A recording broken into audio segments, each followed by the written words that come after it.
નમસ્કાર ખેડૂત મિત્રો, મારું નામ છે અલ્કેશ પટેલ અને આપણી યુટ્યુબ ચેનલ છે ખેતીની વાત મારું ગુજરાત. આપણી દુકાનનું નામ છે Hindustan agro seeds Kalavad, proper Kalavad, તાલુકો કાલાવડ, જિલ્લો જામનગર. મિત્રો, તો આજે છે તારીખ 2/9/2024. તો આજે આપણે વાત કરવાની છે મગફળીના પાક વિશેની. મગફળીમાં અત્યારે દવાનો છંટકાવ કયો કરવો, ફૂગનાશક શું વાપરવું અને જે ખાતર છે એમાં જે મિક્સ માઇક્રોન્યુટન કે ખાતર જે છે કઈ વાપરવું, કઈ વસ્તુ ઉપયોગ કરવી, એના વિશેની અત્યારે આપણે માહિતી આપવાની છે મિત્રો.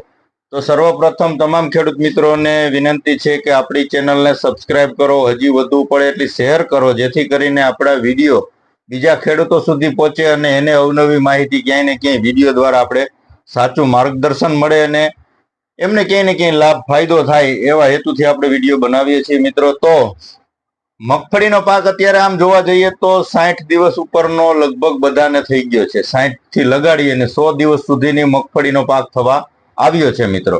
તો અત્યારે મગફળીમાં શું રોગ જીવાત છે અને શું કરવું જોઈએ એના વિશેની આપણે ચર્ચા કરશું. તો અલગ અલગ એરિયા વાઇઝ, અલગ અલગ વિસ્તારમાં અલગ અલગ રોગ ની પરિસ્થિતિ દેખાતી હોય છે. તો એ પ્રમાણે આપણે એનું જે જરૂર છે એ મુજબનો આપણે ઉપયોગ કરી અને છંટકાવ કરવાનો. હું જે અત્યારે તમને વાત કરીશ જનરલ બધા વિસ્તારોને લાગુ પડે, બધા એરિયાને લાગુ પડે એ પ્રમાણની આપણે માહિતી આપશું. પણ એની અંદર આપણા પાકની અંદર કઈ વસ્તુની જરૂરિયાત છે, કઈ પ્રકારનો રોગ છે, કઈ પ્રકારની ફૂગ છે કે કઈ વસ્તુની જરૂરત છે એ મુજબ આપણે આપણા પાકની અંદર ઉપયોગ કરવાનો છે મિત્રો. 60 દિવસની મગફળી થઈ ગઈ છે એટલે ફૂગનાશક સારું વાપરવાનું છે અને ઈયળની દવા જે પ્રમાણે જરૂરિયાત છે એ મુજબનો આપણે ઉપયોગ કરવાનો છે. તો સર્વપ્રથમ આપણે વાત કરશું એની અંદર કે અમુક જગ્યાએ, અમુક વિસ્તારમાં, આ બાજુના વિસ્તારની વાત કરું કે તો જામનગર જિલ્લાની કે આ બાજુના મારા વિસ્તારની વાત તમને કરું તો એની અંદર અત્યારે મગફળીની અંદર ક્યાંય ને ક્યાંય ચૂસિયા જોવા મળી રહ્યા છે. તો એની અંદર શું વાપરવું એના વિશે હું તમને વાત કરું છું. તો ચૂસિયા દેખાતા હોય, ચૂસિયા નોર્મલ છે, અત્યારે કોઈ એવા હેવી એટેક નથી. તો તમે એની અંદર એકતારા થાયોમેથાક્ઝામ 25% આવે છે, કોઈ પણ કંપનીનું સારું લઈને વાપરી દેવાનું. ધાનુકાનું આવે છે અરેવા વસ્તુ તમારે વાપરી દેવાની. એક પંપની અંદર 10 ગ્રામ નાખવાનું છે. ચૂસિયો અને મોલો બેઉમાં કામ આપશે. મગફળીની અંદર 10 ગ્રામનું પ્રમાણ વાપરવાનું છે. જેને ચૂસિયો અને મોલો દેખાતો હોય એને જ વાપરવાનો છે, બધાને વાપરવું ફરજિયાત નથી મિત્રો. વાત થઈ આની. હવે ત્યારબાદ બીજી વસ્તુ વાપરવી હોય તો આની અંદર થાયોમેથાક્ઝામ જ આવે છે, લિક્વિડ ફોર્મમાં આવે છે. 30% આવે થાયોમેથાક્ઝામ, 30% આવે છે. આ પણ એક પંપે 25 ml થી તમે વાપરી શકો છો. ચૂસિયો અને મોલો, આ પણ ચૂસિયા અને મોલામાં કામ આપે છે. એકતારા વાપરી શકો છો, આ પણ એકતારા છે. ઓલું 25% આવશે, મમરી ફોર્મ્યુલેશન આવશે, આ લિક્વિડમાં આવશે. બેમાંથી કોઈ પણ તમે વાપરી શકો છો. સુમિટોમોનો આવે છે, કેમસ્ટાર પંપે 25 ml, આનો પણ તમે છંટકાવ કરી શકો છો. ચૂસિયો અથવા મોલો દેખાતો હોય તો એક પંપની અંદર 25 ml થી મિત્રો.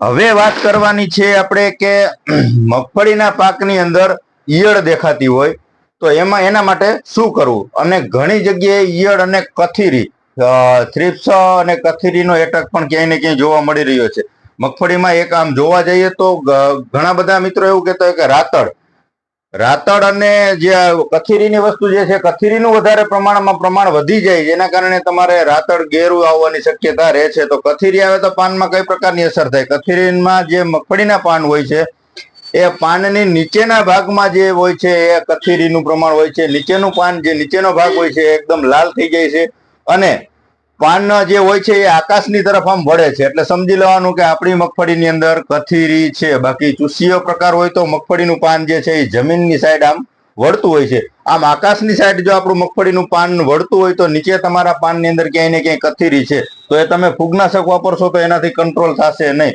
તો કથીરી હોય અને ઈયળ હોય તો એના માટે શું કરવું તમને માહિતી આપીશ. જે આજે આવે છે સિજન્ટાનો આવે છે ઇવિસેન્ટ. તમારે કથીરી હોય અને ઈયળ હોય તો આ એક વસ્તુ વાપરી દેવાની. આની અંદર કથીરી અને ઈયળ બે એકમાં કંટ્રોલ થઈ જશે. કથીરી છે તો તમે આ વાપરી શકો છો. ઈયળ છે તમામ પ્રકારની. આની અંદર ઇમામેક્ટિન આવે છે, 2 ટેકનિકલ આવે છે અને કથીરીનું ટેકનિકલ આવે છે. બે વસ્તુ આની અંદર મિક્સ આવે છે એટલે તમારે કથીરી હશે તો પણ કંટ્રોલ થઈ જશે અને ઈયળ હશે તો પણ કંટ્રોલ થઈ જશે. ઇવિસેન્ટ આવે છે, તમારે વસ્તુ વાપરી દેવાનું. રિઝલ્ટ તમારે 15 દિવસ સુધીનું રિઝલ્ટ આનું ખૂબ સારું મળે છે મિત્રો. તો આ કથીરી અને ઈયળ જેને હોય એને આ વસ્તુ વાપરવાની છે. હવે ખાલી કથીરી જેને છે અને ઈયળ નથી તો એને તમારે કોઈ પણ કંપનીનું ઇથિયોન સાયપર વાપરી દેવાનું. એટલે નોર્મલ ઈયળનો એટેક હશે તો કોન્ટેક્ટમાં આવશે એટલે ઈયળ પણ મરી જશે. અને જે કથીરી છે ખાલી કથીરી જ હોય અને ઈયળ ન હોય તો તમારે આ વસ્તુ વાપરી શકો છો. આ પીઆઈ નું કોલફોસ છે, એક પંપની અંદર 40 ml નો ડોઝ છે. આની અંદર તમારે કથીરી મરી જશે અને નોર્મલ જે ટચમાં આવશે એટલે ઈયળ પણ મરી જશે. આની અંદર 4% સાયપર ભેગું આવે છે. તો તમે આ વસ્તુનો ઉપયોગ ખાલી કથીરી માટે પણ કરી શકો છો. હવે આ બધી તમને હું જનરલ વાત કરું છું. જ્યાં જે વસ્તુમાં જે એરિયામાં જે વસ્તુની જરૂર હોય એનો જ ઉપયોગ કરજો, બધું છાંટવું જરૂરી નથી. બરાબર છે. હવે વાત કરીએ આપણે ફૂગનાશકની. તો ફૂગનાશક અત્યારે 60 દિવસ પ્લસ ની બધાને મગફળી થઈ ગઈ છે તો સારી ફૂગનાશક દવાનો છંટકાવ કરજો. વરસાદ ખૂબ બધી જગ્યાએ વરસાદ વધી ગયા છે જેના કારણે ફૂગનાશક ફૂગ આવવાની શક્યતા છે અને પાનની અંદર ટીકા ગેરું કે કાળી ફૂગ કે એવી પ્રમાણની ફૂગ આવવાની પૂરી શક્યતા હોય એટલે ફૂગનાશક હંમેશા સારું વાપરવું. તો એની અંદર તમારે શું વાપરવાનું છે તો કે બાયર નું આવે છે નેટિવો. આ પણ તમે વાપરી શકો છો. આ ફૂગમાં કામ આનું બેસ્ટ છે. 60 દિવસ પછી તમારે પંપે 8 થી 10 ગ્રામ નેટિવો બાયર નું આ વસ્તુનો તમે છંટકાવ કરી શકો છો. ત્યારબાદ આવે છે પ્રાયોક્ઝોર. બીએસએફ નું આવે છે પ્રાયોક્ઝોર પંપે 12 ml. પંપે 12 ml ના ડોઝ થી તમે પ્રાયોક્ઝોર પણ મગફળીની અંદર આપી શકો છો. ત્યારબાદ આવે છે ટાટા કંપનીનું જે આવે છે અયાન. ટાટાનું અયાન પંપે 15 ગ્રામ. એક પંપની અંદર 15 ગ્રામ થી તમે વાપરી શકો છો. ટાટાનું અયાન સફેદ અને કાળી બંને ફૂગની અંદર કામ આપશે. 2 ટેકનિકલ આવે છે. સફેદ અને કાળી ફૂગ બેયમાં આનું નિયંત્રણ ખૂબ સારું છે. પંપે 15 ગ્રામનો ડોઝ છે. ત્યારબાદ તમારે વાપરવું હોય તો તમારે સિજન્ટા કંપનીનું આવે છે મિરાવિસ ડીઓ. મિરાવિસ ડીઓ નું પણ એક પંપની અંદર 12 ml નો જ ડોઝ છે.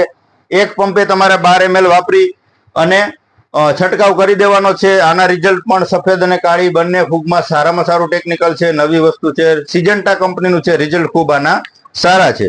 બરાબર છે મિત્રો. હવે જેને સફેદ ફૂગ આવી જ ગઈ છે, જેને સફેદ ફૂગ દેખાવા લાગી છે તો એ મિત્રોએ શું કરવાનું છે?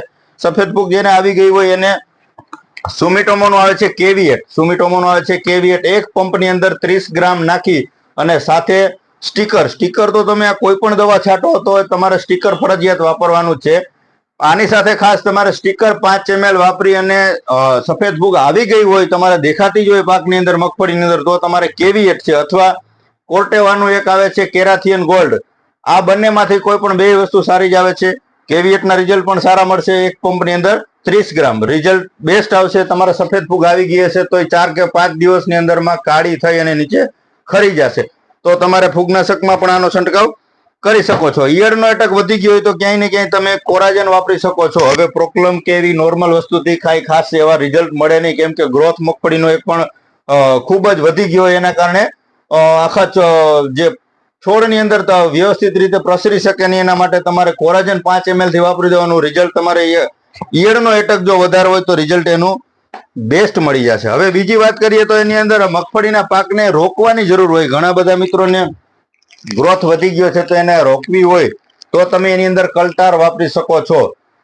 મીડિયમ ગ્રોથ હોય, માપે ગ્રોથ હોય તો તમે 5 ml વાપરજો. બહુ ગ્રોથ વધી ગયો હોય અને રોકાતી ન હોય તો તમે આનું 8 થી 10 ml સુધી પ્રમાણ વાપરી શકો છો. પણ ગ્રોથ તમારે વધી ગયો છે, હવે જરા પણ આની ગ્રોથ વધવા નથી દેવો તો જ તમારે વધારે પ્રમાણ વાપરવાનું છે. બાકી પંપે 5 ml ના ડોઝ થી તમારે આનો ઉપયોગ કરવાનો છે.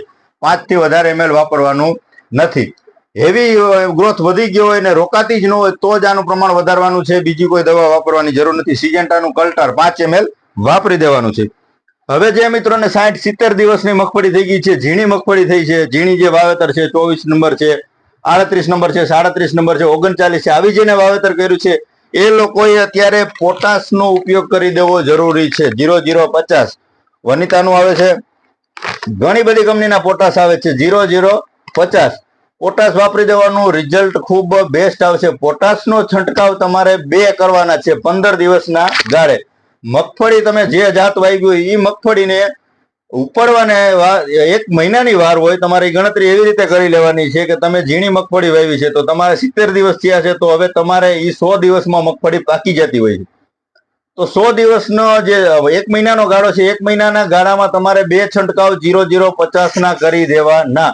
હવે તમે બીટી 32 લેટ વેરાયટી ગમે એ વાવી છે તો તમારે 1 મહિનાની છેલ્લે વાર હોય ત્યારે આ પોટાશનો ઉપયોગ કરવાનું ચાલુ કરવાનું છે અને 1 મહિનાની અંદર તમારે સોરી 15 દિવસની અંદર તમારે 2 છંટકાવ કરી દેવાના છે. તો 0050 તમે વાપરી શકો છો. એક પંપે 100 ગ્રામ આનો છંટકાવ કરી શકો છો. ત્યારબાદ એફએમસી નો આવે છે કેજબો 35 થી 40 ml. આ પણ પાક ભરાવામાં, દાણો ભરાવામાં બેસ્ટ કામ આપશે. આની અંદર કેલ્શિયમ આવી જાય છે, બોરોન આવી જાય છે, ઝીંક આવી જાય છે. એકદમ પરફેક્ટ રિઝલ્ટ આવશે. પંપે 35 થી 40 ml. એફએમસી નું કેજબો પણ વાપરી શકો છો, 0050 પણ વાપરી શકો છો. ત્યારબાદ તમને બતાવું કે 46% ની અંદર પોટાશ પણ આવે છે. સિગ્માનું આવે છે 46.5%. આ પણ લિક્વિડ ફોર્મમાં ઘણી બધી કંપની બનાવે છે. પોટાશ બધાના સારા જ આવે છે. જયુમાં પણ આવે છે, જયુ પોટાશ કરીને. આ સિગ્માનું આવે છે 46%. આ પણ વાપરી શકો છો. પાવડરમાં પણ વાપરી શકો છો. પણ જે તમે અમુક ફૂગનાશકો જે વાપરતા હોય, દાખલા તરીકે નેટિવો છે, પ્રાયોગજોર છે, તો આની સાથે તમારે પોટાશયુક્ત ખાતર મિક્સ કરવું નહીં. ડોઝમાં સાથે મિક્સ ન કરવું, અને શક્ય હોય તો પંપમાં પણ ન કરવું. અલગથી તમારે એનો છંટકાવ ખાલી પોટાશનો કરી દેવાનો. કેમ કે આ બધા હેવી મોલિક્યુલ હોય, જેના કારણે ડોઝ ફાટવાની શક્યતા ક્યાંય ને ક્યાંય વધતી હોય. પાણી હંમેશા તાજું લેવાનું. સ્ટીકર હંમેશા બધી દવા સાથે વાપરવાનું છે. શક્ય હોય તો પોટાશ, કોઈ પણ જે માઇક્રોન્યુટ્રન ખાતર તમારે આપવાનું હોય, તો એને તમારે અલગથી તમારે એવું હોય તો છંટકાવ કરી દેવાનો. સારું અને પરફેક્ટ રિઝલ્ટ જોતું હોય તો અલગથી તમારે છંટકાવ કરી દેવાનો. મગફળીમાં ક્યાંય ને ક્યાંય હજી પીડાશ દેખાતી હોય, એ પરિસ્થિતિ હોય, ટપકા પડતા હોય કે પીડાશ જાતિનો હોય, ખૂણાની અંદર જે પીડાશ કિનારીઓ જે છે પીડાશ હોય, પાન લાલ થતા હોય, તો તમારે ક્યાંય ને ક્યાંય મિક્સ માઇક્રોન્યુટ્રનની જરૂર હોય તો તમે લિબ્રેલ TMX2 BSF નો આવે છે, આનો છંટકાવ કરી શકો છો. અને પીડાશ હોય તો પીડાશની અંદર તમે સ્વાધીન આવે છે, આપણે સુમિટોમોનનું ટેબુ સલ્ફર, ટેબુકોનાઝોલ આવે છે 10% અને 65% સલ્ફર આવે છે, આનો પણ છંટકાવ કરી શકો છો. પણ આ જે હોય 50 થી 60 દિવસની અવસ્થાની મગફળી હોય ત્યારે જ આ વસ્તુ ઉપયોગ કરવાની છે. બહુ વધારે મોટી થઈ ગયા પછી આ ટેબુ સલ્ફરનો કાંઈ એટલો બધો રોલ રહેતો નથી. પછી તમારે સારા જ ફૂગનાશક વાપરવાના જરૂર રહેતી હોય છે મિત્રો. તો આ બધી વાત તમને કરી મગફળીની. જે મુજબ તમારા વિસ્તારમાં જે એટક છે, ચૂસિયાનો એટક છે તો ચૂસિયાની વાપરજો, ઈયળનો એટક છે તો ઈયળની વાપરજો. ફૂગનાશક બધે વાપરવું ફરજિયાત છે. ફૂગનાશક મેં તમને 4-5 બતાવ્યામાંથી કોઈ પણ એક સારું ફૂગનાશક લઈ અને તમે છંટકાવ ચોક્કસથી કરી દેજો. ઈયળ હોય તો ઈયળની દવા નાખજો. કથીરી હોય તો કથીરીની અંદર મેં તમને સિજન્ટાનું બતાવ્યું, આ વાપરી શકો છો. અથવા મેં તમને જે બતાવ્યું છે ઇથિયોન સાયપર પણ વાપરી શકો છો. એટલે જે મુજબની જરૂરિયાત હોય મિત્રો એ મુજબના છંટકાવ કરજો. આડેધડ ખર્ચા કરવાથી બીજો જે જરૂર નથી એનો ઉપયોગ કરવાનો કઈ જરૂરત નથી. માટે જે વસ્તુની આપણા પાકમાં જરૂર છે એ મુજબનો છંટકાવ કરી અને યોગ્ય રિઝલ્ટ મળે એની ખાસ આપણે કાળજી લેવાની છે મિત્રો.